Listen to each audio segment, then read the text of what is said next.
Halo semuanya, ini adalah vlog spesial yang saya buat untuk menyambut Idul Fitri.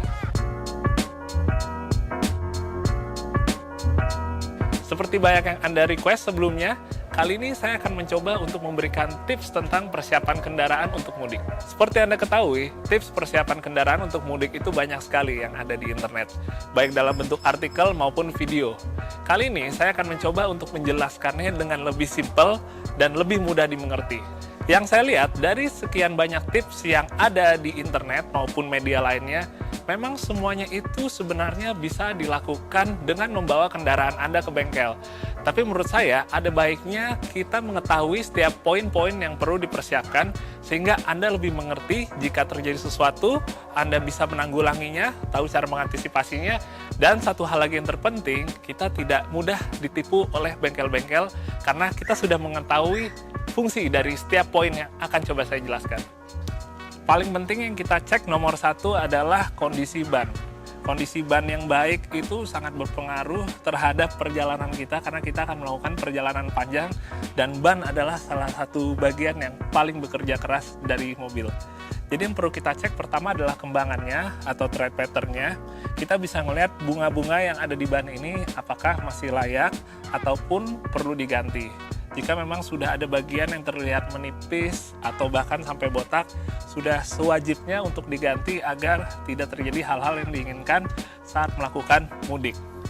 Selain kembangan ban, yang perlu kita cek adalah tekanan angin. Banyak reviewer atau artikel yang sudah menjelaskan betapa pentingnya menggunakan tekanan angin yang sesuai. Nah, setiap mobil itu memiliki rekomendasi dari pabrikan untuk tekanan angin. Dan memang setiap mobil berbeda-beda, tapi pada intinya kita sebisa mungkin mengikuti tekanan angin yang dianjurkan agar ban selalu dalam kondisi yang optimal dan lebih minim dari bahaya yang bisa terjadi di jalanan. Mengapa tekanan angin itu penting? Karena jika angin ban itu terlalu rendah tekanannya, maka efeknya yang pertama adalah bahan bakar menjadi boros, kedua, mobil terasa lebih berat jalannya, dan yang ketiga, dia akan lebih cepat mengikis juga kembangan ban yang ada. Sementara, kalau kondisi tekanan anginnya terlalu keras dari standarnya, itu juga membahayakan. Karena pertama, traksi ban itu menjadi lebih minim, alias lebih licin. Yang kedua, ban itu lebih mudah atau rawan terhadap overheat atau tekanan angin yang terlalu tinggi sehingga bisa menyebabkan pecah ban. Dan ketiga, tekanan angin yang terlalu kencang juga bisa membuat kembangan ban ini habisnya tidak optimal. Itulah kenapa tekanan angin ban direkomendasi untuk menyesuaikan dengan apa yang dibilang oleh pabrikan. Bagian kedua yang perlu kita cek adalah rem. Memang untuk rem ini biasanya kita akan membawanya untuk dicek langsung di bengkel. Tapi memang baiknya kita mengetahui poin-poin penting sehingga kita juga tidak mudah ditipu oleh bengkel dan kita lebih mengerti cara menanggulanginya jika terjadi sebuah masalah dengan rem. Pada bagian rem, yang terpenting dicek itu pertama adalah brake pad atau kampas rem. Kalau misalnya udah kondisinya mulai menipis atau bahkan sudah habis, itu harus diganti. Gimana cara mengetahuinya? Caranya adalah saat kita jalan, kita bisa merasakan saat kita mulai menginjak rem. Jika terasa pedal bergetar atau mobil secara keseluruhan terasa bergetar kecil atau juga mulai bunyi-bunyi yang terasa seperti bunyi antara besi dan besi bertemu, maka kemungkinan besar brake pad itu atau kampas rem harus diganti. Di antara brake pad di bagian depan atau belakang mobil, memang bagian depan itu lebih rawan karena bagian depan bekerja lebih berat. 70% dari beban mobil itu ditanggungnya oleh rem depan. Sehingga biasanya rem depan itu lebih cepat habis dan lebih cepat untuk diganti dibandingkan rem di bagian belakang.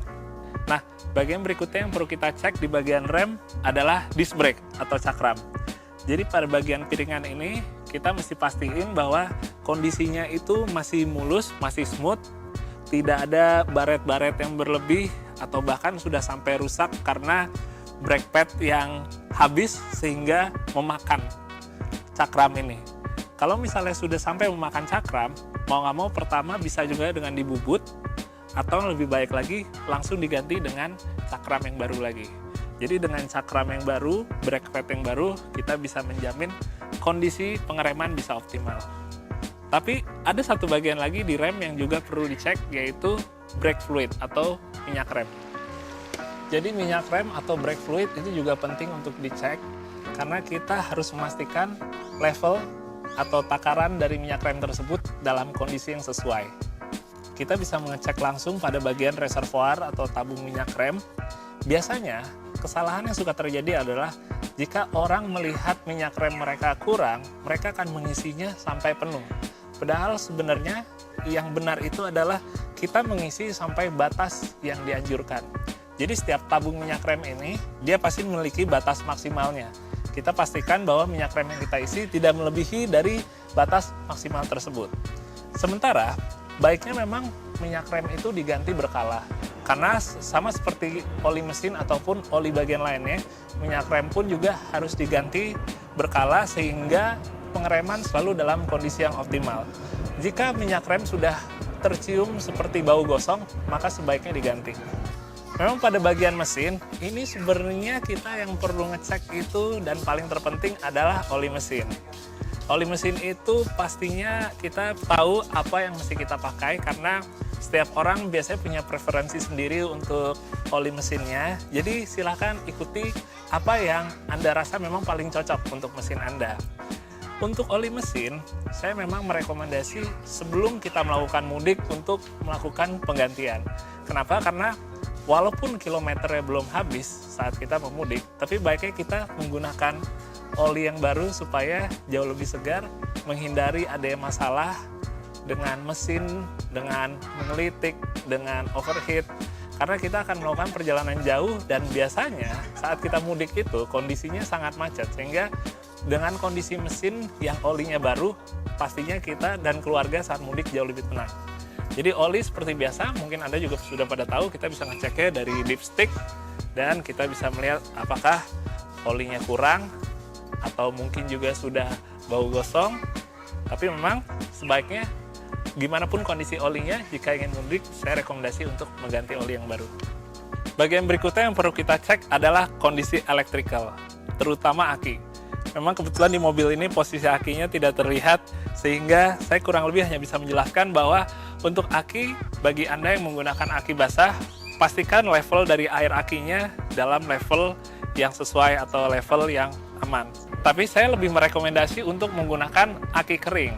Karena untuk yang aki kering ini kita tidak perlu pusing lagi untuk mengisi atau menambah air aki, sehingga setelah Anda gunakan dari pertama sudah tidak ada maintenance yang perlu dilakukan. Selain itu memang seperti kalau pengalaman saya di balap, aki jenis yang aki kering itu jauh lebih aman karena jika terjadi goncangan ataupun hal-hal yang tidak diinginkan, tidak sampai ada resiko muncratan dari air aki tersebut yang bisa berbahaya. Nah, selain aki, pada bagian lampu seperti lampu utama, lampu sen, lampu mundur, itu pastikan dalam kondisi nyala dan berfungsi dengan baik. Memang terkesan sepele dan mungkin semua orang sudah tahu itu butuh nyala. Tapi banyak juga yang tidak sampai kepikiran bahwa jika ada satu saja lampu itu yang tidak berfungsi, maka akan beresiko terjadi hal-hal yang tidak keinginkan pada saat kita berada di perjalanan mudik. Jika lampu utama sudah terlihat redup atau bahkan dirasa memang kurang, itu bisa kita ganti dengan lampu mungkin yang wattnya lebih besar lagi dan pastinya tidak membahayakan pengendara yang berada dari arus berseberangan. Bagian terakhir yang harus dicek adalah suspensi atau kaki-kaki. Memang pada bagian ini saya merekomendasi untuk langsung membawa ke bengkel percayaan atau langganan Anda. Karena jika Anda tidak mempunyai kemahiran untuk membongkar bagian suspensi sendiri, yang ditakutkan adalah saat kita mengembalikan mobil menjadi utuh atau bulat lagi, takutnya ada bagian yang terlupa dan akhirnya bisa fatal saat berada di jalan. Pada bagian suspensi yang perlu dicek pertama adalah kondisi shock breaker. Shock breaker yang sudah jebol atau sudah lemah, itu biasanya kita bisa merasakan saat di dalam mobil, kita merasa pantulannya itu jauh lebih lama berhentinya ketimbang kalau biasanya normal. Jadi kalau misalnya kondisinya sudah seperti itu, bouncing atau mental-mentulnya terlalu lama, itu kemungkinan besar shock breaker itu sudah melemah atau jebol. Bagian lain yang perlu dicek adalah bushing. Bushing itu adalah di bagian ujung-ujung daripada shock breaker, lalu juga di bushing arm atau bagian lain yang ada di sektor kaki-kaki.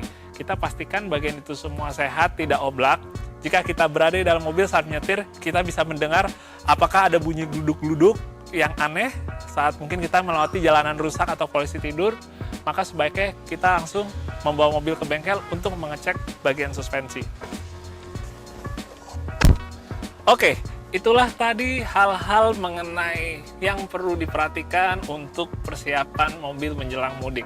Sementara untuk tips mengendarai kendaraan saat mudik, itu saya lihat memang banyak sekali juga ada di artikel maupun video. Tapi dari saya sendiri mungkin ada satu hal yang saya ingin share ke Anda, yaitu mengenai posisi menyetir. Menurut saya, posisi menyetir itu menentukan sekali kita akan lebih capek atau enggak, lebih efisien, lebih nyaman atau tidak. Jadi memang banyak yang berpikir bahwa posisi setir itu adalah hal yang sepele. Sementara bagi saya, di mobil pribadi untuk harian maupun saat sedang balap, posisi setir ini akan menentukan. Posisi setir yang dimaksud adalah yang pertama adalah posisi jok yang sudah sesuai. Pastikan tidak terlalu mundur atau tidak terlalu maju. Berikut dengan senderannya juga. Tidak terlalu tegak sekali, jadinya adalah kaku. Dan tidak terlalu menyender sekali, karena saat terlalu menyender memang terkesan lebih santai. Tapi hal yang negatif ya justru adalah pandangan kita itu menjadi sangat kurang atau minim. Nah, dari keseluruhan tersebut, termasuk posisi setir, apa sudah pas naik turunnya, maupun juga posisi kaki kita apakah sudah nyaman apa belum, itu akan menentukan nanti. Yang pertama adalah kita akan cepat letih apa tidak. Kita akan menjalani perjalanan yang cukup jauh, jadi kita mesti memastikan badan kita serileks mungkin. Selain rileks, satu hal lagi, kita tetap harus waspada. Dengan posisi menyetir yang visibilitasnya tinggi, maka kita bisa meminimalisir adanya hal-hal yang tidak diinginkan. Kembali kepada pengalaman balap saya, memang jika posisi menyetir kita sudah enak, mobil akan menjadi lebih kepegang. Dengan mobil lebih kepegang dalam mengolah setirnya, dalam memindahkan tuasnya, dalam menginjak semua pedalnya, itu maka kita akan memiliki tingkat respon yang tinggi jika terjadi sesuatu di lapangan. Misalnya tiba-tiba kita harus menghindar ke sebelah kanan atau sebelah kiri, atau kita harus rem mendadak karena terjadi sesuatu di depan. Jadi dengan posisi semuanya yang nyaman dan optimal, maka kita akan jauh lebih siap dan kita insya Allah bisa melakukan mudik dengan aman sampai tujuan. Oke, sekian dulu tips mengenai persiapan kendaraan menjelang mudik. Semoga semua informasinya ini bisa berguna untuk Anda dan semua yang saya jelaskan bisa Anda manfaatkan untuk di kemudian harinya juga. Semoga mudik Anda berjalan lancar sampai tujuan dan jangan lupa untuk selalu mematuhi aturan lalu lintas. Selamat Idul Fitri, mohon maaf lahir dan batin.